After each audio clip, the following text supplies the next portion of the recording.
तो बच्चे आज की क्लास में हम अपनी यूनिट थर्ड ग्राफ थ्योरी का लास्ट आर्टिकल कर रहे हैं। बच्चे पेपर में इसका नाम आता है वार्शाल एल्गोरिथम या फिर इसको बोलते हैं शॉर्टेस्ट पाथ। यानी इस एल्गोरिथम का यूज़ करके हम सबसे शॉर्टेस्ट पाथ निकाल सकते हैं। यानी किस ग्राफ में किस तरीके से चले कि हम सबसे छोटे रास्ते से उस सिरे तक पहुंच सकें। तो बच्चे वार्शाल एल्गोरिथम में हम शॉर्टेस्ट पाथ निकालने का काम करते हैं। तो ये आपके लाइनें लिखी नहीं हुई जो रेड पेन से होती है मेरी, क्योंकि मैंने इसको थोड़ा सा हिंदी में भी लिखवाया जिससे आप अपनी इस बातों को याद रख सकें। तो मैंने क्या लिखा, शॉर्टेस्ट पाथ निकालने के लिए सबसे पहले ग्राफ को मैट्रिक्स फॉर्म में कन्वर्ट करें। अब ये जो शॉर्टेस्ट पाथ निकालना है उसके लिए हमें जो भी ग्राफ दिया होगा पहले आप उसको मैट्रिक्स फॉर्म में कन्वर्ट करोगे। अब मैट्रिक्स फॉर्म में कैसे कन्वर्ट करते हैं, एक तो जो डायगोनल वाले एलिमेंट्स हैं, डायगोनल वाले एलिमेंट्स की वैल्यू मैट्रिक्स फॉर्म में जैसे हमने पहले भी निकाली हुई है। आप जैसे मान लो वर्टेक्स जो भी दिया हुआ है, नाम ए वर्टेक्स दिया हुआ है, तो अगर ए पे कोई सेल्फ लूप नहीं है तो ए का ए से जीरो हो जाएगा। इस तरीके से डायगोनल एलिमेंट्स के लिए आपको सेल्फ लूप देखने हैं। अगर कोई सेल्फ लूप नहीं है किसी भी वर्टेक्स पे तो डायगोनल एलिमेंट्स क्या हो जाएंगे, जीरो। तो पहला नोट तो ये हो गया। दूसरे में अगर मान लो मैं ए वर्टेक्स से बी वर्टेक्स पे जा रहा हूँ और डायरेक्शन भी ए से बी की तरफ ही है तो वैल्यू लिखेंगे बच्चे जो भी वैल्यू असाइन हो रखी होगी ग्राफ में। और अदरवाइज मान लो मैं ए से बी जा रहा हूँ और एरो दूसरी तरफ है तो उस केस में वैल्यू इन्फिनिटी। तो वो क्या कहता, अपोजिट डायरेक्शन होगी तो वैल्यू कितनी लिखोगे, इन्फिनिटी। और अदरवाइज अगर कोई केस मान लो कोई एज दूसरी एज से कनेक्ट ही नहीं है, मैं ए से बी पे जा रहा हूँ और ए से बी कोई एज ही नहीं है, तो उस केस में भी वैल्यू क्या होगी, इन्फिनिटी। तो वापस सुनो, जो तीन नोट पहले याद रखने हैं इस काम को करते हुए। सबसे पहले वार्शाल एल्गोरिथम से अगर हमें शॉर्टेस्ट पाथ निकालना है तो बच्चे शॉर्टेस्ट पाथ निकालने के लिए सबसे पहले ग्राफ को आप मैट्रिक्स फॉर्म में कन्वर्ट करोगे। उसको कन्वर्ट करने के लिए तीन बातें ध्यान में रखनी है। पहली बात, डायगोनल एलिमेंट्स निकालने के लिए आपको सिर्फ ये देखना है कि उस वर्टेक्स पे सेल्फ लूप है या नहीं। तो अगर उस पे सेल्फ लूप है तो जो भी वैल्यू रख रखी होगी उसके ऊपर वो हम रख देंगे, अदरवाइज वैल्यू क्या हो जाएगी, जीरो।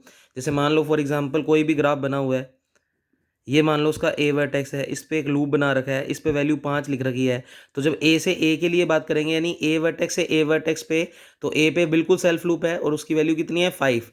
तो मैट्रिक्स में ए से ए वाले में 5 रख देंगे, अदरवाइज वैल्यू जीरो। अगर कोई सेल्फ लूप नहीं है तो वैल्यू जीरो।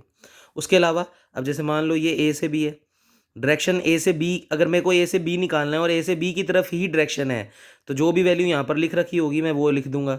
और अदरवाइज मान लो एरो ये वाला होता तो फिर मैं इसकी वैल्यू लिखता इन्फिनिटी।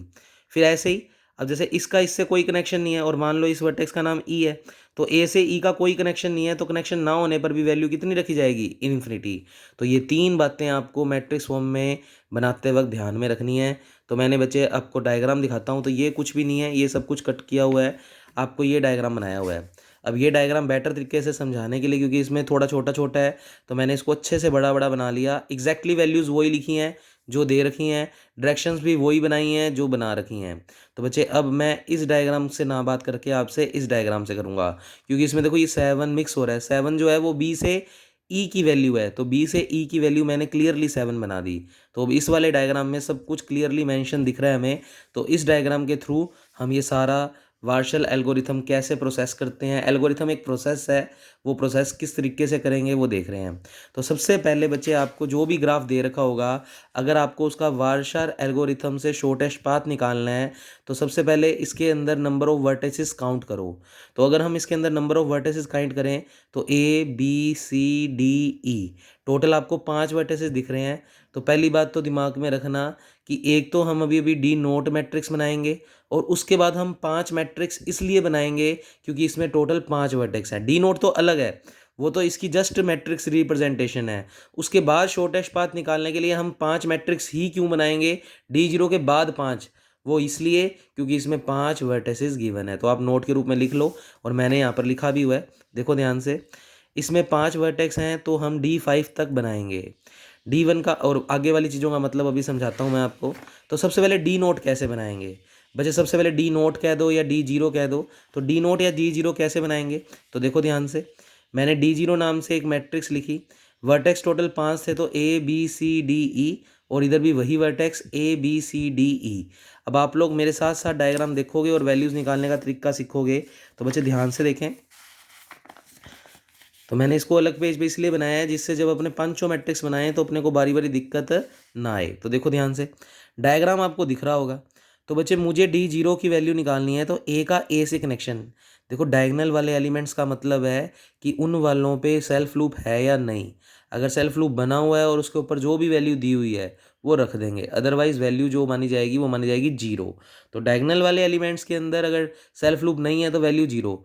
और आप चेक कर सकते हो जो डायग्राम आपको दिया गया है उसके अंदर पांचों के अंदर ही सेल्फ लूप नहीं है, यानी ना तो ए पे सेल्फ लूप, ना बी पे, ना सी पे, ना डी पे और ना ही ई पे।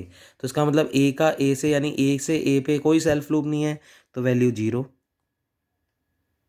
बी से बी पे भी कोई सेल्फ लूप नहीं है तो वैल्यू जीरो। सी से सी पे भी कोई सेल्फ लूप नहीं है तो वैल्यू जीरो। डी से डी पे भी वैल्यू नहीं है तो सेल्फ लूप जीरो। और ई से ई पे भी कोई वैल्यू नहीं है तो सेल्फ लूप जीरो। तो सबसे पहले आप इस तरीके से डायगोनल एलिमेंट्स D0 के अंदर डिफाइन कर देंगे। अगर कोई सेल्फ लूप होता, मान लो इन केस यहाँ पर कोई सेल्फ लूप होता और उसके ऊपर वैल्यू 5 होती तो मैं यहाँ पर 5 बना देता। तो बच्चे अदरवाइज नहीं, मतलब डी की तरफ 5 बना देता। अब नेक्स्ट स्टेप कैसे करेंगे बच्चे? सबसे पहले ए का बी से कनेक्शन देखना है। आप ए से बी की तरफ जा रहे हो तो एरो भी ए से बी की तरफ ही होना चाहिए। तो ए से बी की तरफ ही है, और अगर एरो ए से बी की तरफ ही है तो जो वैल्यू लिखी हुई है वो रख दो। तो 3 रखी हुई है तो बच्चे ए से बी की वैल्यू हो गई 3। इन केस अगर एरो ये वाला होता तो बच्चे ए से बी जाना था पर एरो बी से ए की तरफ है तो वैल्यू इन्फिनिटी। और अगर कोई भी एज कनेक्शन नहीं है तो भी इन्फिनिटी। बस इतनी सी बात याद रख के आपको D0 मैट्रिक्स बनानी है। तो बच्चे ए का सी से कनेक्शन, ए का सी से कनेक्शन देखें तो एरो भी ए से सी की तरफ ही है और वैल्यू कितनी है, साइन है 8। तो ए से सी की वैल्यू हो गई बच्चे 8। इसी तरीके से अगर मैं बात करूं ए से डी, तो बच्चे ए से डी की तरफ जाऊं तो मेरे को एरो विपरीत दिशा में दिख रहा है। मैं ए से डी जा रहा हूं पर एरो डी से ए है, तो ये 2 का कोई मतलब नहीं है, फिर वैल्यू सीधा रखेंगे इन्फिनिटी। अगर अपोजिट डायरेक्शन है तो वैल्यू इन्फिनिटी। ऐसे ही ए का ई से कनेक्शन, अब ए से ई का कनेक्शन देखूं तो बच्चे ए से ई की तरफ ही एरो है और वैल्यू है -4। तो बच्चे वैल्यू है -4। तो ये वार्शाल एल्गोरिथम शॉर्टेस्ट पाथ निकालने के काम आती है। तो ये बच्चे हमारी पहली रो तैयार हो गई। अब दूसरी की बात करें तो बी से ए की तरफ जाना है। अब बी से ए की तरफ जाना है और एरो बी से ए की तरफ नहीं है तो वैल्यू इन्फिनिटी। बस अपोजिट डायरेक्शन, वैल्यू इन्फिनिटी। फिर बी से सी जाना है, बच्चे बी से सी जा रहे हैं, एरो अपोजिट है तो वैल्यू इन्फिनिटी। बी से डी जा रहे हैं तो बी से डी जा रहे हैं, एरो भी बिल्कुल उसी डायरेक्शन में है और वैल्यू कितनी है 1। तो जो वैल्यू साइन है वही रख देंगे। फिर बी से ई जा रहे हैं तो बी से ई की तरफ जाएं तो बी से ई, बच्चे यहाँ तक जा रहे हैं और बी से ई में जा रहे हैं तो एरो भी वही डायरेक्शन में है और वैल्यू 7 साइन है तो हमने 7 बना दिया। फिर सी से ए जाना है। अब सी से ए जाना है तो देखो ध्यान से, सी से ए जा रहे हैं, एरो विपरीत दिशा में है तो वैल्यू क्या रखेंगे, इन्फिनिटी। सी से बी पे जाना है, सी से बी पे देखो एरो उसी डायरेक्शन में है तो वैल्यू 4, जो वैल्यू साइन है वो रख देंगे। फिर सी से सीधा डी पे जाना है। अब सी से डी पे जाना है तो सी से डी पे गए, एरो विपरीत दिशा में है तो वैल्यू इन्फिनिटी। अब सी से ई जाना है तो सी से ई कोई कनेक्शन ही नहीं है तो भी वैल्यू इन्फिनिटी। तो अगर कोई एज कनेक्शन नहीं है तो भी वैल्यू इन्फिनिटी। ऐसे डी को पकड़ लो, बच्चे डी से हमें जाना है ए पे तो डी से ए पे ही जा रहा है एरो और वैल्यू साइन है कितनी 2। तो डी से ए के लिए वैल्यू हो गई 2। फिर डी से बी पर जाना है तो डी से बी पर अगर हम लोग जाएं तो विपरीत दिशा है तो बच्चे वैल्यू रखे जाएगी इन्फिनिटी। फिर डी से सी पे, डी से सी पे जाएंगे तो बिल्कुल एरो उसी डायरेक्शन में है तो वैल्यू -5 है तो -5। फिर डी से कहाँ पर जाना है, ई पे, तो डी से ई पे देखें तो डी से ई की तरफ एरो विपरीत दिशा में है तो इस पे भी वैल्यू क्या होगी, इन्फिनिटी। अब ऐसे ही लास्ट वाली बना देते हैं, ई का ए से कनेक्शन। तो बहुत सिंपल है, 12 मार्क्स में आ सकता है क्वेश्चन, तो ध्यान से केयरफुली करके जाओगे। इसी के साथ हमारी पहली यूनिट खत्म हो जाएगी। तो ई से ए की तरफ जा रहे हैं, एरो अपोजिट डायरेक्शन में है, इन्फिनिटी। ई से बी, ई से बी भी अपोजिट डायरेक्शन है, इन्फिनिटी। ई से सी, ई से सी कोई कनेक्शन ही नहीं है, इन्फिनिटी। ई से डी, ई से डी बिल्कुल उसी डायरेक्शन में एरो है और वैल्यू 6 है और सेल्फ लूप तो ई पे है ही नहीं तो वैल्यू पहले से 0 है। तो D0 में डायगोनल एलिमेंट्स का मतलब तो सेल्फ लूप, अगर है तो जो भी वैल्यू दे रखी है वो रख दो, अदरवाइज 0। और अगर कोई एज कनेक्शन नहीं है तो इन्फिनिटी। और ए से बी जा रहे हैं तो डायरेक्शन अगर उसी डायरेक्शन में है तो जो वैल्यू दी हुई है वो रख दो, अदरवाइज इन्फिनिटी। तो बच्चे D0 मैट्रिक्स, यानी हमने इस ग्राफ को पहले तो मैट्रिक्स फॉर्म में ले आए। अब बच्चे क्योंकि टोटल 5 वर्टेक्स गिवन है तो आप लिख लो नोट में क्योंकि 5 वर्टेक्स गिवन है तो 5 मैट्रिसेस और निकाल लेंगे, तब जाकर जो 5वीं मैट्रिक्स होगी वो हमें शॉर्टेस्ट पाथ देगी। अब D0 के बाद D1 बनाएंगे। अब D1 नाम से ही मतलब इसका समझना पड़ेगा, डी के ऊपर 1 लगा हुआ है, इसका मतलब D0 में जो फर्स्ट रो और फर्स्ट कॉलम है वो एज इट इज़ बना दो। तो बच्चे बात तो वही, पांचों के पांचों वर्टेक्स आएंगे। तो D1 के अंदर क्या क्या आएगा देखो ध्यान से, A B C D E, इसी तरीके से A B C D E। अब मैंने क्या बताया, D1 का मतलब D0 की जो फर्स्ट रो है D1 बना रहे हैं, तो मतलब फर्स्ट रो और फर्स्ट कॉलम को सेम रखेंगे। तो बच्चे ये इतना इतना पैराग्राफ सेम का सेम उतार रहा हूँ मैं D1 में। तो ध्यान से देखें, D1 के अंदर क्या क्या बनाऊंगा मैं, 0 3 8 इन्फिनिटी -4, और इधर भी 0 इन्फिनिटी इन्फिनिटी 2 इन्फिनिटी। तो मैं आपकी कॉपी से ही मैच करवा देता हूँ कि D0 अपनों ने सही निकाला है या नहीं। तो देखो देखो 0 3 infinity -4 infinity 0 infinity 1 7 infinity 4 0 infinity infinity 2 infinity -5 0 infinity, और ये सारा स्टेप सही। तो बच्चे अब देखें ध्यान से, D1 बना के दिखा रहा हूँ आपको मैं, तो ध्यान से देखते जाओ। तो बच्चे D1 के लिए डायग्राम मैंने तुम्हारे सामने रख रखा है जिससे तुम्हें समझने में दिक्कत ना आए। तो ध्यान से देखेंगे हम लोग। अब हमें D1 बनाना है, तो D1 के लिए मैंने आपको बताया है कि फर्स्ट रो और फर्स्ट कॉलम को क्या रख दो, एज इट इज़। तो मैंने फर्स्ट रो और फर्स्ट कॉलम को क्या रख दिया, एज इट इज़। अब क्या करना होता है, अब देखो क्या क्या वैल्यू रखनी है, बी का बी से, डायगनल को फिर से भर दो, क्योंकि किसी पे भी सेल्फ लूप नहीं है, तो चाहो तो डायगनल एलिमेंट्स भी सेम रख सकते हो, पर तरीके से ही मैं यही बोल रहा हूँ कि सेल्फ लूप देखने हैं, अगर सेल्फ लूप नहीं है तो डायगनल एलिमेंट्स 0 हो जाएंगे। तो बच्चे फिलहाल इसमें सेल्फ लूप है ही नहीं, तो यहाँ पर ये वाले एलिमेंट आप बना सकते हो पहले से ही 0 0 0। अब बात करनी है बाकी एलिमेंट्स की। तो बच्चे बी का देखना है तुम्हें सी से कनेक्शन। अब बी से सी का कनेक्शन देखना है और तुम D1 मैट्रिक्स निकाल रहे हो, तो बी से सी के कनेक्शन का मतलब है कि पहले देखो D0 मैट्रिक्स में बी से सी की वैल्यू कितनी है। अगर हम D0 में देखें तो D0 में बी से सी की वैल्यू हमें गिवन है कितनी, बी से सी इन्फिनिटी। तो हल्का सा मैं तुम्हारे लिए साइड में समझाने के लिए कर रहा हूँ। स्टार्टिंग में बी से सी D0 के अंदर दिया हुआ है इन्फिनिटी। अब हमें देखना है कि अगर हम D1 में B से C जाना चाहते हैं और D1 है, D1 का मतलब पहले वर्टेक्स पे काम कर रहे हैं, तो बच्चे B से C जाने के लिए आप B से C को A वर्टेक्स पे ब्रेक करोगे, यानी B से C वर्टेक्स को अब आप यूं करके ब्रेक करके लिखोगे B से A और फिर A से C, और ये दोनों मैट्रिक्स की वैल्यू को जोड़ दो। जोड़ने पर अगर अपना इन्फिनिटी से छोटा आंसर आ रहा है, तो जो आंसर अगर छोटा आ रहा है ऐसा करने पर तो वो ही रख देंगे। वापस सुनो, फिलहाल D0 में B से C की वैल्यू थी इन्फिनिटी, तो मैंने उसको अलग से लिख दिया। D1 मैट्रिक्स पे काम करने का मतलब हम A वर्टेक्स पे काम कर रहे हैं, तो आप जो भी वैल्यूज अब आगे निकालोगे उन सब में आप इस वाले काम को A पे ब्रेक करोगे। तो B से C तक जाने के लिए पहले मैं B से A जाऊंगा, फिर A से C, और ये दोनों वैल्यूज़ को मैं अपने डायग्राम से निकाल लूँगा। जोड़ने पर अगर आंसर इन्फिनिटी से छोटा आया तो बी से सी की जगह फिर मैं इन्फिनिटी ना रख कर छोटी वैल्यू जो आएगी वो रख दूंगा, और अगर बाय चांस इन्फिनिटी या इससे भी बड़ी वैल्यू आ गई तो जो वैल्यू छोटी है वो ही रखेंगे, क्योंकि हम शॉर्टेस्ट पाथ निकाल रहे हैं। तो ध्यान से देखना, अब बी से ए और ए से सी देख लो, टारगेट वही चलेगा कि भाई अगर अपोजिट डायरेक्शन है तो इन्फिनिटी, और अगर सेम डायरेक्शन है तो जो वैल्यू दी हुई है वो रख देंगे। तो बी से ए देखो डायग्राम में, बच्चे बी से ए की बात करूँ तो अपोजिट डायरेक्शन है, तो बी से ए की वैल्यू तो हो गई इन्फिनिटी। फिर ए से सी की बात करूँ तो ए से सी की बात करें तो ए से सी की तरफ ही वैल्यू है, वो कितनी है 8। बच्चे इन्फिनिटी प्लस 8 कितना होता है इन्फिनिटी। तो बच्चे कुल मिलाकर वही रिजल्ट आया है, कोई इफेक्ट नहीं आया। तो बच्चे फिर इसका मतलब बी से सी के लिए वैल्यू जो रखेंगे वो क्या ही रखेंगे, इन्फिनिटी।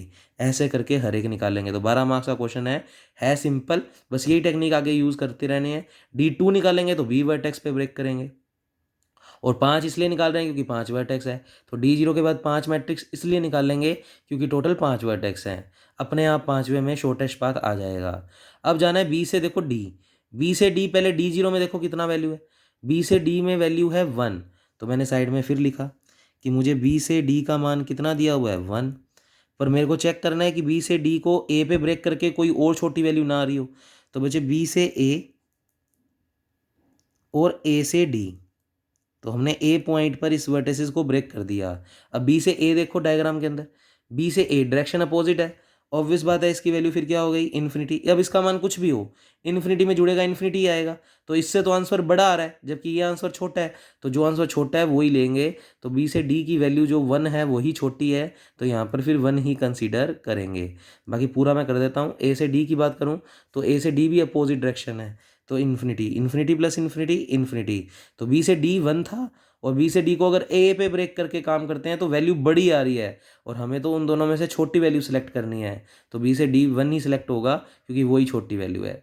ऐसे ही बी से ई की बात कर लो। बचे बी से ई की बात करें तो 7 है, तो बी से ई की बात करें अगर अपने लोग तो 7 है, तो हम इसको भी ब्रेक करेंगे वही ए वर्टेक्स पे, क्योंकि हम डी 1 मैट्रिक्स निकाल रहे हैं तो हम ए वर्टेक्स पे काम कर रहे हैं। तो इस तरीके से हमने बी और ई के बीच में ए को बिठा दिया।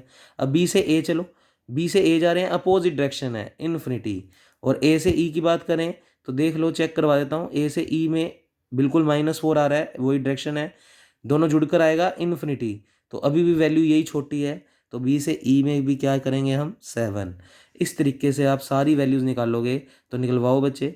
सी से बी, अब सी से बी पहले डायग्राम में चेक कर लो। सी से बी की अगर बात करूँ तो मूंजबानी चेक करते हैं।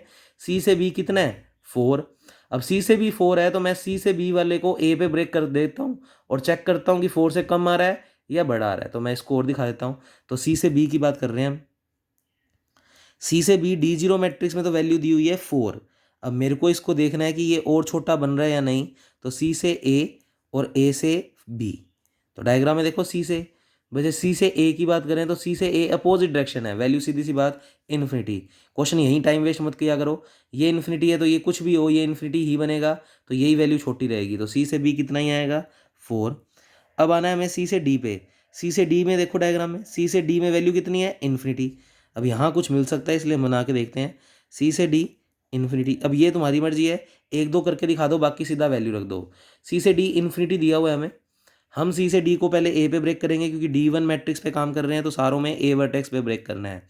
ए से डी, सी से ए, बच्चे सी से ए की बात करें अपोजिट डायरेक्शन है, ऑब्वियस बात है इन्फिनिटी, तो फिर ये टोटल रिजल्ट चेंज होने वाला ही नहीं है, तो ये वैल्यू आएगी इन्फिनिटी। फिर सी से ई की बात करें तो सी से ई की बात भी करें तो इन्फिनिटी है। तो बच्चे देखें सी से ई की वैल्यू हमें क्वेश्चन में दी हुई है इन्फिनिटी, तो ये काम जहाँ आपको पेपर में करके दिखाने की जरूरत नहीं है, साफ साफ मैट्रिक्स बना दो, 1-2 वैल्यूज़ निकाल के दिखाना चाहो तो दिखा देना। अब इसको भी ब्रेक करेंगे हम ए वर्टेक्स पे, तो सी से ए प्लस ए से ई। सी से ए जाएंगे, ऑब्वियस बात है अपोजिट डायरेक्शन है, इन्फिनिटी ही आएगा, तो इन्फिनिटी और इन्फिनिटी दोनों सेम है तो वैल्यू इन्फिनिटी ही आएगी, तो कोई फ़र्क नहीं पड़ेगा। अब देखते हैं डी से बी पे। बच्चे डी से बी क्या है इन्फिनिटी, तो हमने लिखा डी से बी हमें दिया हुआ है इन्फिनिटी। इसको भी ब्रेक करेंगे ए पे, तो डी से ए से बी, तो D1 मैट्रिक्स में हर बार ए पे ब्रेक करेंगे। डी से ए देखो बच्चे, डी से ए ही डायरेक्शन है तो वैल्यू 2 है। ए से बी देखो, ए से बी ही डायरेक्शन है और 3 है बच्चे, 3 और 2 होता है 5। डी से बी की पहले वैल्यू थी इन्फिनिटी, पर अब हमने सोल्व की तो वैल्यू आ रही है 5, तो इन्फिनिटी और 5 में 5 छोटा है, तो अब यहाँ वैल्यू चेंज हो गई 5। तो यहाँ इन्फिनिटी की जगह शॉर्टेस्ट पाथ हमारे को 5 मिलना स्टार्ट हो गया। तो इस तरीके से वैल्यूज़ चेंज होती जाएंगी मैट्रिक्स के अंदर, और लास्ट जब D5 निकालेंगे तो उसके अंदर जो पाथ आएगा वो इस ग्राफ में सबसे शॉर्टेस्ट पाथ निकलेगा, जिसके थ्रू अगर आप काम करते हो तो वो सबसे छोटी लेंथ का पाथ बनेगा। फिर डी से सी की बात करें बच्चे, डी से सी की बात करें तो D0 में पहले देखो डी से सी कितना है -5, तो बच्चे डी से सी कितना है -5। फिर इसको भी ए पे ब्रेक करेंगे तो डी से ए और ए से सी। डी से ए देखें तो बच्चे डी से ए की तरफ ही डायरेक्शन है 2, और ए से सी की बात करें तो ए से सी की तरफ की डायरेक्शन 8। बच्चे 8 और 2 10, बच्चे 10 और -5 में -5 छोटा होता है, तो यहाँ पर -5 ही लिखेंगे, मतलब वैल्यू में फ़र्क नहीं आएगा। इस तरीके से निकाल लेंगे बच्चे आप। तो मैं उम्मीद करता हूँ आपको समझ आ गया होगा। तो मैं ना निकाल के नहीं दिखा रहा, पर मूंजबानी सारे सिखाता हूँ। तो डी से ई की वैल्यू की बात करें तो डी से ई की वैल्यू पहले कितनी है इन्फिनिटी, फिर डी से ई को आप ब्रेक करोगे ए पे, तो डी से ए से ई। डी से ए को देख लेते हैं बच्चे, डी से ए को देखें तो 2, और फिर ए से ई को देखें तो -4, तो 2 और -4 जुड़कर बनेगा -2, तो बिल्कुल -2 छोटा होता है इन्फिनिटी से, तो बच्चे इन्फिनिटी थी पहले वैल्यू, पर अब चेंज होकर कितनी हो जाएगी, -2। तो इस तरीके से आप सारी वैल्यू चेंज करेंगे। ऐसे ही ई के लिए काम करो, तो ई से बी को देखें तो ई से बी कितना है, इन्फिनिटी। पर मैं ई से बी को ए पे ब्रेक करूँगा, तो ई से ए और ए से बी, तो ई से ए पे देख रहा हूँ, ई से ए पे देखूँ, तो अगर ई से ए पे देखूँगा तो मुझे चेक करें अगर हम, तो ई से बी की वैल्यू कितनी है, इन्फिनिटी। तो मुझे ई से बी को ए पे ब्रेक करना है क्योंकि मैं D1 मैट्रिक्स पे काम कर रहा हूँ। तो रास्ता बनेगा ई से ए और ए से बी, इन दोनों को जोड़ना है, ई से ए और ए से बी। ई से ए चेक करते हैं डायग्राम के अंदर, ई से ए अपोजिट डायरेक्शन, ऑब्वियस बात वैल्यू इन्फिनिटी, तो एक वैल्यू भी इन्फिनिटी तो दूसरी कुछ भी हो इन्फिनिटी ही आएगा। तो कुल मिलाकर इसमें शॉर्टेस्ट पाथ फिलहाल अभी नहीं आएगा। ऐसे ही ई से सी की बात करें तो इन्फिनिटी है पहले तो मान, ई से सी को ब्रेक कर दो, ई से ए से सी, ऑब्वियस बात है ई से ए की डायरेक्शन इन्फिनिटी ही है, तो यहाँ पर रिजल्ट पे कोई फैक्टर नहीं पड़ेगा। ऐसे ई से डी की बात करूँ तो ऑब्वियस बात है ई से डी 6 है, और जैसे मैं ई से ए पे ब्रेक करूँगा तो अपोजिट डायरेक्शन है, इन्फिनिटी आएगा, तो ये 6 है और वो इन्फिनिटी आएगा, तो 6 ही छोटा है। तो इस तरीके से आप टाइम भी बचा सकते हैं। तो एक बार D1 मैट्रिक्स हम अपनी कॉपी से मैच कर लेते हैं।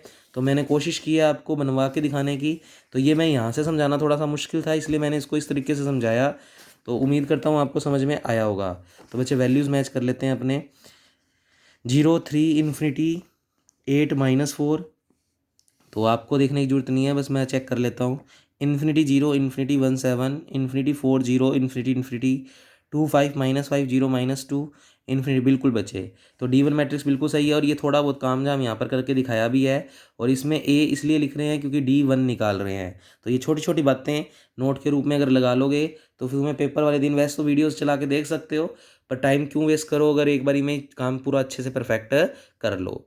अब देखो D1 मैट्रिक्स हमने निकाल ली, तो जो D1 मैट्रिक्स निकाल ली है, अब अगली मैट्रिक्स क्योंकि D5 तक निकालना है, 5 वर्टेक्स है, तो नेक्स्ट मैट्रिक्स मैं निकालूंगा D2। अब D2 मैट्रिक्स का मतलब है जो D1 मैट्रिक्स है उसकी सेकंड रो और सेकंड कॉलम। अब D0 से कोई मतलब नहीं है, D0 का काम खत्म हो चुका। अब D2 मैट्रिक्स है तो एक तो 2 है, तो B वर्टेक्स पे काम करेंगे, यानी अब जो भी ब्रेकिंग करेंगे वो B पे करेंगे। अच्छा, यहाँ पर वही A B C D E, A B C D E। बच्चे D1 मैट्रिक्स में अब D2 पे काम कर रहे हैं, तो मतलब सेकंड रो और सेकंड कॉलम सेम रखना है। तो बच्चे ये आपको सेकंड रो दिख रही है,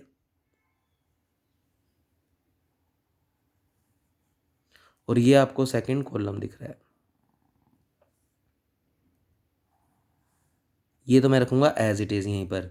तो बच्चे देखें, 3 0 4 5 इन्फिनिटी, तो ये रखने हैं पहले, नहीं तो पेपर वाले दिन कंफ्यूज हो जाओगे। तो आपको D2 बनाते ही पहले इतना काम तो करना है, इन्फिनिटी इन्फिनिटी 1 7। तो चेक कर सकते हो, मैंने दूसरी रो और दूसरा कॉलम एज इट इज़ रख दिया D1 से देखते हुए।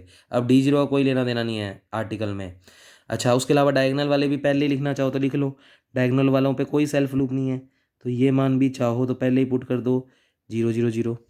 अब हमें आगे निकालना है। अब आगे क्या निकालना है बच्चे, देखें ध्यान से, ए का सी से कनेक्शन। तो अब D1 में देखना शुरू करेंगे, ए से सी की वैल्यू दे रखी है 8, तो मैं बस एक वैल्यू निकाल कर दिखा रहा हूँ जिससे आप सारी बातें समझ जाओगे। ए से सी का मान है 8।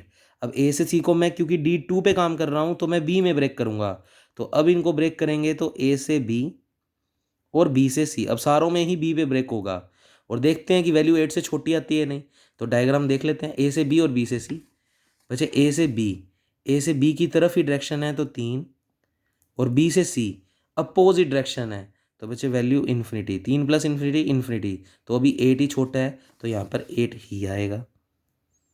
ऐसे अगर ए से डी की बात करूँ तो D1 में देखो ए से डी कितना है, ए से डी है बच्चे इन्फिनिटी। अब मूंजबानी चेक करते हैं, ए से डी इन्फिनिटी है, तो मुझे अब ए से डी को ए से बी में ब्रेक करना है। तो ए से डी तो लिखा मैंने इन्फिनिटी D1 के अंदर, हल्का सा मैं लिख देता हूँ तुम्हारे लिए, D1 में से देखा है। फिर इसको ब्रेक किया मैंने किस पे, ए से बी, क्योंकि D2 पे काम कर रहे हैं तो अब सारे बी पे ब्रेक होंगे, और बी से डी। बच्चे ए से बी की वैल्यू देखें डायग्राम में तो उसी तरफ डायरेक्शन है तो 3, और बी से डी की बात करें तो बी से डी भी डायरेक्शन उसी तरफ है 1। बच्चे 3 और 1 4, 4 और इन्फिनिटी में 4 छोटा है, तो यहाँ पर वैल्यू चेंज हुई है, और वैल्यू चेंज होकर कितनी आई है 4। तो बच्चे इस तरीके से आप इसकी सारी वैल्यूज़ को करेंगे।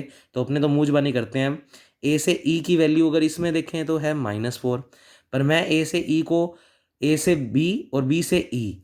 ए से बी ही डायरेक्शन है 3 और बी से ई ही डायरेक्शन है 7। 7 और 3 10 बचे 7 और 3 10, जबकि ए से ई की वैल्यू थी -4। तो -4 और 10 में -4 ही छोटा है, तो हम यही वाली वैल्यू सेलेक्ट करेंगे। तो वैल्यू अगर बड़ी आ रही है तो फिर पहले वाली वैल्यू सेलेक्ट करो, और अगर छोटी आ रही है तो फिर छोटी सेलेक्ट करो। तो इस तरीके से बच्चे पूरी D2 मैट्रिक्स बना दोगे। तो फटाफट करवाओ। बी से ए की बात करें तो D1 के अंदर सी से ए की बात करें तो वैल्यू इन्फिनिटी है। अब सी से बी और बी से ए देखते हैं, तो सी से बी भी देख लो। सी से बी तो है 4 और बी से अपोजिट डायरेक्शन तो इन्फिनिटी। तो इन्फिनिटी, एक भी इन्फिनिटी आ गया तो रिजल्ट पे कोई फैक्टर नहीं आएगा। फिर सी से, ये तो हो चुका क्योंकि वो तो सेम ही लिखनी है। सी से सी भी हो गया। सी से डी पे बात करते हैं। सी से डी कितना है? इन्फिनिटी। और मुझे यहाँ पर सी से डी तक जाने के लिए बी पे ब्रेक करना है, तो सी से बी जाऊँगा और बी से डी जाऊँगा। तो सी से बी देखता हूँ 4 है, और बी से डी देखो 1 है। तो 4 और 1 5, 5 और इन्फिनिटी में 5 छोटा है, तो बिल्कुल रास्ता चेंज होगा, तो यहाँ पर 5 आएगा। इस तरीके से आप सारी वैल्यूज़ को बनाना स्टार्ट करेंगे। सी से ई देखो। सी से ई D1 के अंदर है इन्फिनिटी। अब मेरे को देखना है इन्फिनिटी से छोटा आ रहा है या नहीं। तो सी से बी और बी से ई। सी से बी 4 और बी से ई 7। 7 और 4 11, 11 इन्फिनिटी से छोटा होता है, तो इसलिए 11 लेंगे हम। ऐसे ही डी का ए से, तो बच्चे डी का ए से पहले वैल्यू है 2। अब देखते हैं 2 से भी छोटा आ रहा है क्या।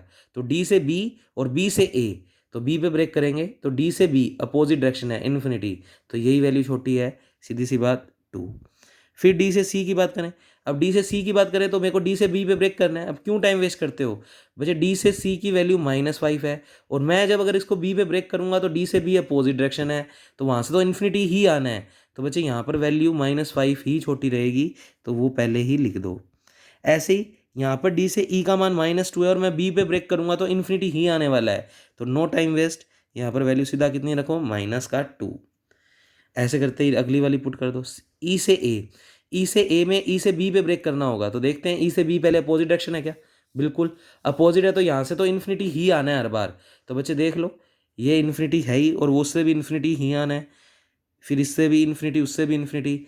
इसमें 6 है, बल्कि वो इन्फिनिटी देगा, तो 6 ही छोटा है। तो इस तरीके से आप पेपर में टाइम बचा सकते हो कि जिस पॉइंट पे ब्रेक कर रहे हैं अगर उससे अपोजिट डायरेक्शन ही है तो उसने तो इन्फिनिटी ही देना है। तो आप उसमें पहले ही देख लो, जो इन्फिनिटी है वो दूसरा भी इन्फिनिटी बनाएगा, तो दोनों में से कोई सिलेक्ट होगा नहीं, वही आंसर आ जाएगा।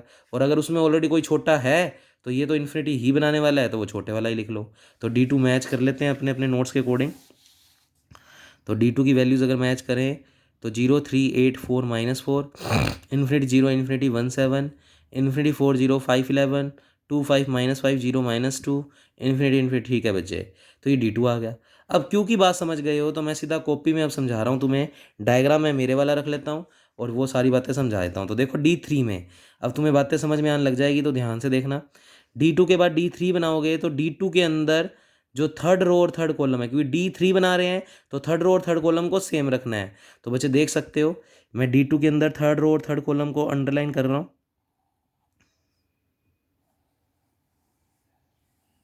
चेक करो एज इट इज़ D3 के अंदर। D3 के अंदर बात करें तो वही ABCD थर्ड रो और थर्ड कॉलम पे फोकस करो। तो बच्चे देखो 8 इन्फिनिटी 0 -5 इन्फिनिटी, 8 इन्फिनिटी 0 -5 इन्फिनिटी, और थर्ड कॉलम देखो इन्फिनिटी 4 0 5 11, इन्फिनिटी 4 0 5 11। डायगनल वाले एलिमेंट्स भी पहले से लिख दो। अब वही हम अगर ए से अब बी निकाल रहे हैं, क्योंकि डायगनल तो सेम रख दिया हमने। ए से बी निकाल रहे हैं तो ए से बी D2 में देखो, D2 में ए से बी कितना है 3। अब ए से बी 3 है और मैं D3 निकाल रहा हूँ, तो सी वर्टेक्स पे काम कर रहा हूँ। आप लिख सकते हो किस वर्टेक्स पे काम कर रहे हैं, सी पे। तो बच्चे ए से बी का मान है 3, तो मैं तुम्हें सिर्फ निकाल के दिखा रहा हूँ। ए से बी का मान है फिलहाल 3 D2 मैट्रिक्स में, और हमें D3 में वैल्यू निकालनी है, तो D3 का मतलब मेरे को सी पे ब्रेक करना है। तो मैं इसको ए से सी और सी से बी पे ब्रेक करूँगा। तो ए से सी की बात अगर डायग्राम में देखें तो ए से सी की तरफ ही डायरेक्शन है और वो है 8। ऑब्वियस बात है ये 8 है, और कुछ भी वैल्यू आ जाए नहीं चेक कर लो क्योंकि माइनस में वैल्यूज़ भी हैं। सी से बी देखें तो 4 है, 8 और 4 12 होता है, और 12 और 3 में 3 ही छोटा होता है, तो 3 ही लिखेंगे। तो देखो उसने ए से सी में 3 ही लिख दिया, ए से बी में वापस 3 ही लिख दिया, क्योंकि मेरा आंसर आ रहा था 12, और 12 और 3 में 3 छोटा है। तो इस तरीके से आप इसकी सारी वैल्यूज़ निकालने के लिए सी पे ब्रेक करोगे। तो देखोगे D2, अब D1 वाला काम खत्म हो गया। अब ऐसी एक वैल्यू और निकलवा के दिखा देता हूँ।